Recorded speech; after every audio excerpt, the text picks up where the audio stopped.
Hi friends, must welcome in my YouTube channel sunshine study centre. आज हम लोग देखेंगे रियल नंबर में ही जो आज का टॉपिक है एचसीएफ एंड एलसीएम। इसके कुछ बेसिक कंसेप्ट होते हैं जिसका हम लोग क्लियर करेंगे और साथ ही के साथ इसमें कुछ ऑब्जेक्टिव क्वेश्चन भी है उसको हम लोग देखेंगे। तो चलिए स्टार्ट करते हैं एचसीएफ एंड एलसीएम। पहला है एचसीएफ। एचसीएफ मीन्स होता है highest common factor. Highest common factor इसका मतलब होता है कि सबसे बड़ा उभयनिष्ठ। कॉमन का मतलब होता है उभयनिष्ठ और गुणनखंड यानी फैक्टर। ठीक है, फैक्टर का मतलब यानी गुणनखंड। तो इसको समझते हैं हम लोग एक एग्जाम्पल से समझने की कोशिश करते हैं। देखिए 12 एंड 18। ठीक है, इसका है यहाँ देखिए गुणनखंड यानी फैक्टर। तो सबसे पहले इसका हम फैक्टर लिखते हैं। फैक्टर क्या होता है? तो 12 का फैक्टर होगा 1 2 3 4। क्योंकि जो डिजिट हम लिख रहे हैं इस सभी डिजिट से क्या होगी, पूरी तरह डिविड हो जाएगी, है ना, विभाजित नहीं कट जाएगी। ठीक है, 6 होगा और 12 होगा। फिर 18 का 1 2 3। यहाँ 4 नहीं होगा क्योंकि 4 से 18 नहीं कटेगा, डिवाइड नहीं होगा। 6 9 18 ये संख्या हमने लिख दी यहाँ पर इसका गुणनखंड। और इसमें देखे हैं कॉमन, दोनों में कॉमन क्या है? तो दोनों में कॉमन देखिए 1 2 3 6। अब मैं एक बता दूं आपको एक बात कि जो 1 दिख रहे हैं 1 एक ऐसा मात्र डिजिट है जो कि इससे सभी संख्याएं पूर्णतः क्या होती है, विभाजित हो जाती है। ठीक है, बड़ी से बड़ी संख्या छोटी छोटी संख्या सभी क्या होती है, 1 से सब पूर्णतः विभाजित हो जाती है। तो सर गाइस देखते हैं इसमें 6 आ गया और इसमें देखेंगे सबसे बड़ा क्या है, ये सबसे बड़ा। तो सबसे बड़ा क्या है आपका, तो 6 है। तो यही हमारा हो जाएगा क्या, एचसीएफ। इसलिए लिख सकते हैं कि HCF of 12 and 18 is equal to 6। ये हमारा आंसर है 6 आंसर। अब इसको हम चेक करेंगे क्या ये हमारा सही है या गलत है। तो देखिए कैसे, 12 यहाँ 18, 12 1 जा 12 बचा, यहाँ पर रिमाइंडर कितना बचा, 6 रिमाइंडर हुआ। यहाँ आ गया 12, ये उतर कर यहाँ चला आएगा तो 6 2 जा 12। तो यहाँ भी देखिए आपके सामने है कि 6 में क्या हुआ, 12 कट गया। यहाँ भी इसका CF क्या आ गया, 6। तो यहाँ भी आपका 6 आ गया और यहाँ भी 6। देखिए इसलिए हमारा क्या ये सही हो गया। अब हम लोग देखते हैं HCF एंड LCM। समझ चुके हैं नहीं HCF को, अब देखते हैं LCM को। काफ़ी इम्पोर्टेंट है, आप इस बात से पहले अवगत हैं, फिर भी इस बात को समझने की थोड़ा कोशिश कीजिए। तो देखते हैं LCM। LCM यानी लोवेस्ट, इसका फुल फॉर्म होता है lowest common multiple. Lowest common multiple यानी सबसे छोटा, सबसे छोटा उभयनिष्ठ, सबसे छोटा उभयनिष्ठ गुणज। क्या है, गुणज। अब यहाँ देखे थे हम लोग कि गुणनखंड, तब यहाँ देखे आ गया क्या, गुणज है। तो गुणज का मतलब क्या होता है, देखिए एक एग्जाम्पल से हम आपको समझाते हैं। 12 एंड 18, फिर उसी एग्जाम्पल हम लेते हैं। तो यहाँ क्या है कि आप मल्टीप्लाई जो है, मल्टीपल जो है, आप 12 का टेबल लिख देंगे तो इसका क्या हो जाएगा, मल्टीपल हो जाएगा। ठीक है, तो आप 12 का टेबल लिख दीजिए। तो देखिए 12 दूनी 24 36 48 72 84 108 120। हमने क्या लिख दिया, 12 का टेबल लिख दिया। फिर 18 का 18 का 18 36 72। ठीक है,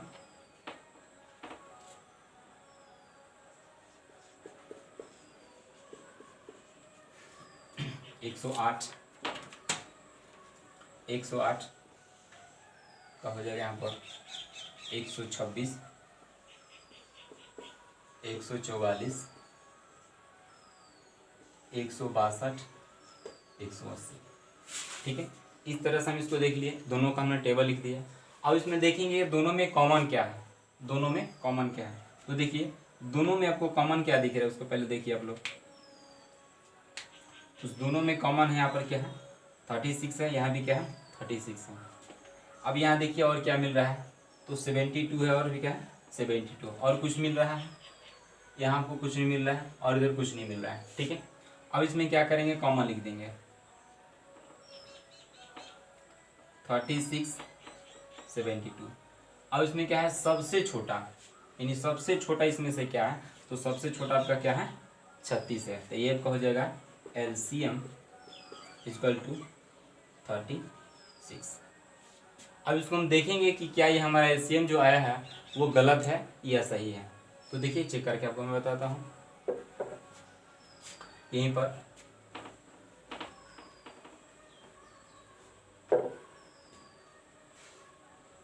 जो पुराना मेथड है उसी तरह से मैं बना रहा हूँ।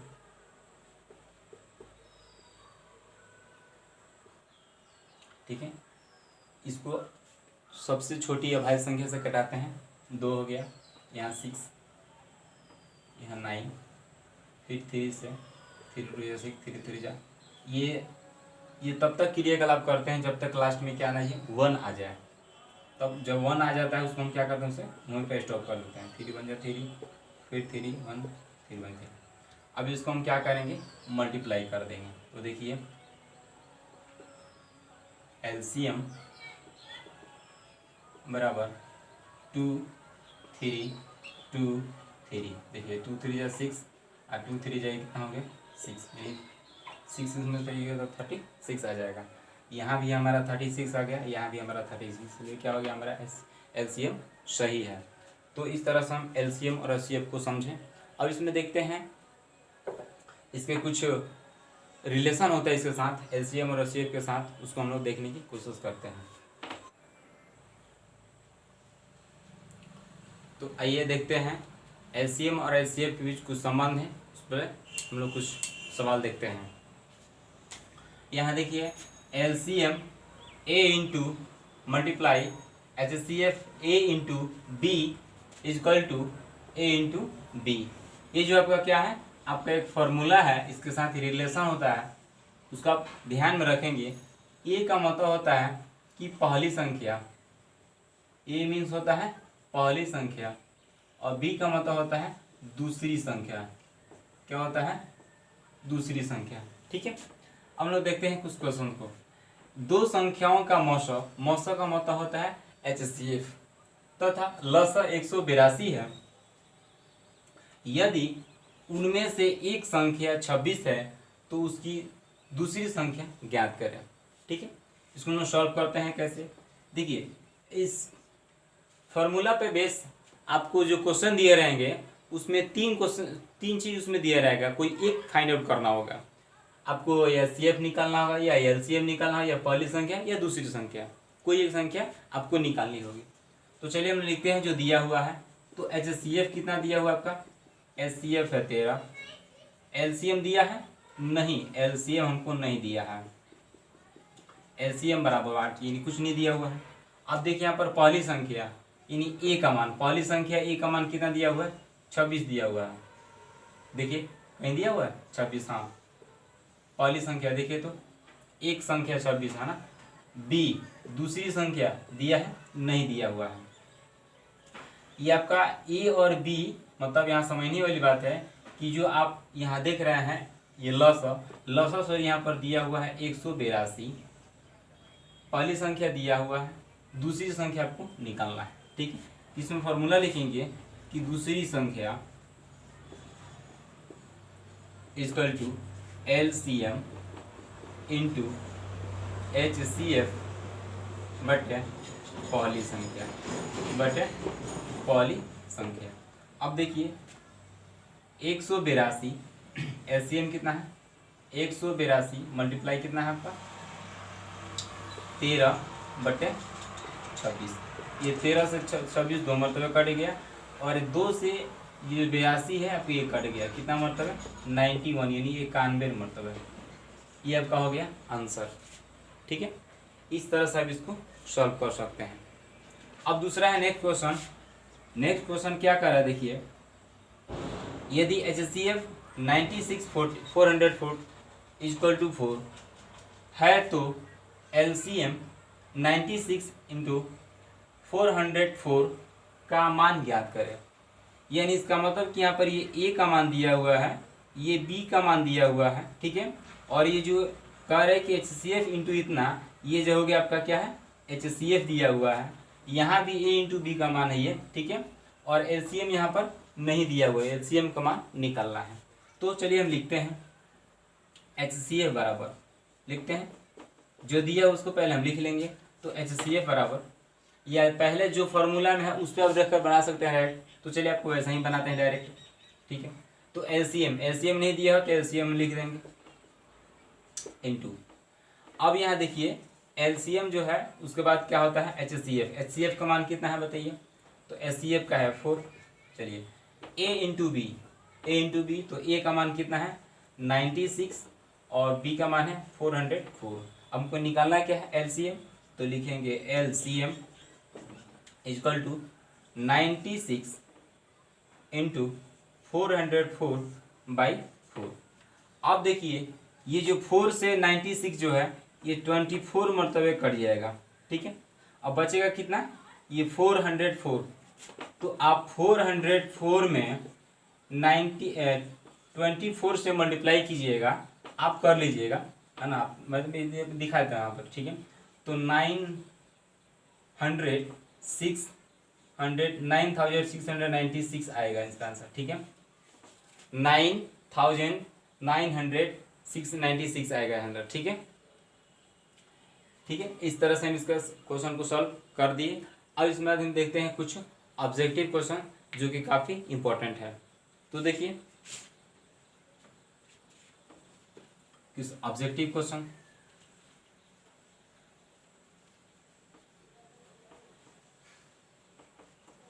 ऑब्जेक्टिव क्वेश्चन है, देखिएगा पहला क्वेश्चन है कि दो लगातार, देखिएगा दो लगातार प्राकृत संख्या का HCF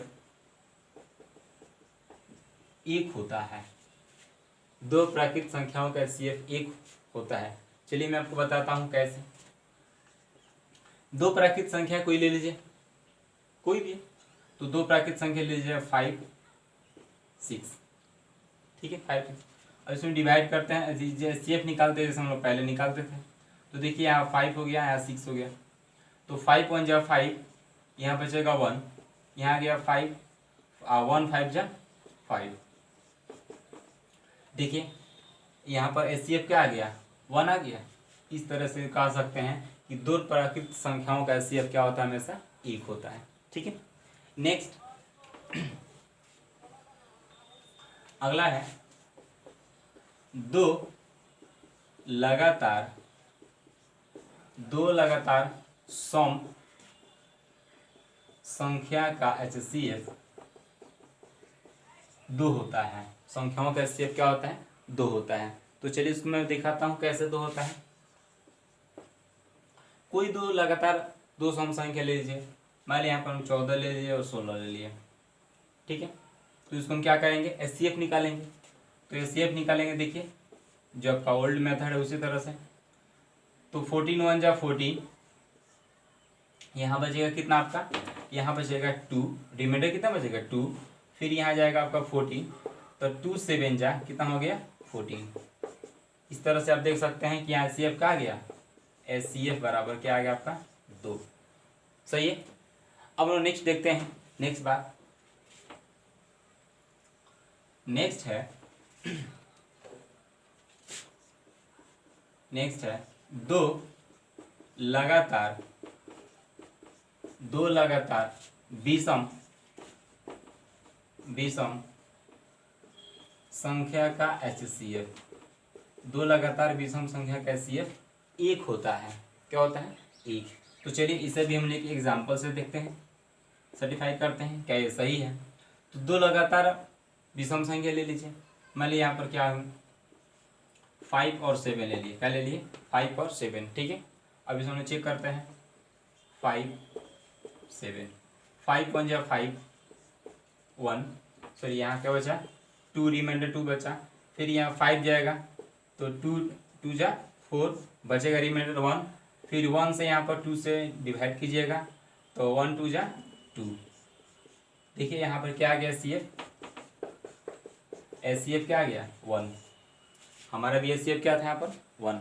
इस तरह से दो लगातार विषम संख्याओं का एस सी एफ क्या होता है, 1 होता है, ठीक है। नेक्स्ट,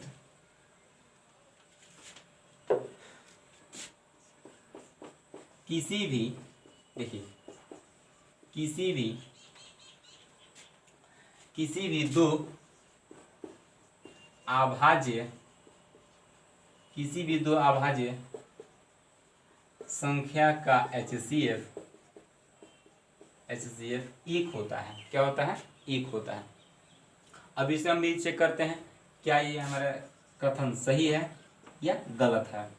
तो देखिए इसे भी हम दो अभाज्य संख्या ले लेते हैं, जैसे मान लीजिए 11 ले लिए और 13 ले लिया, ठीक है। अब इसको हम डिवाइड करते हैं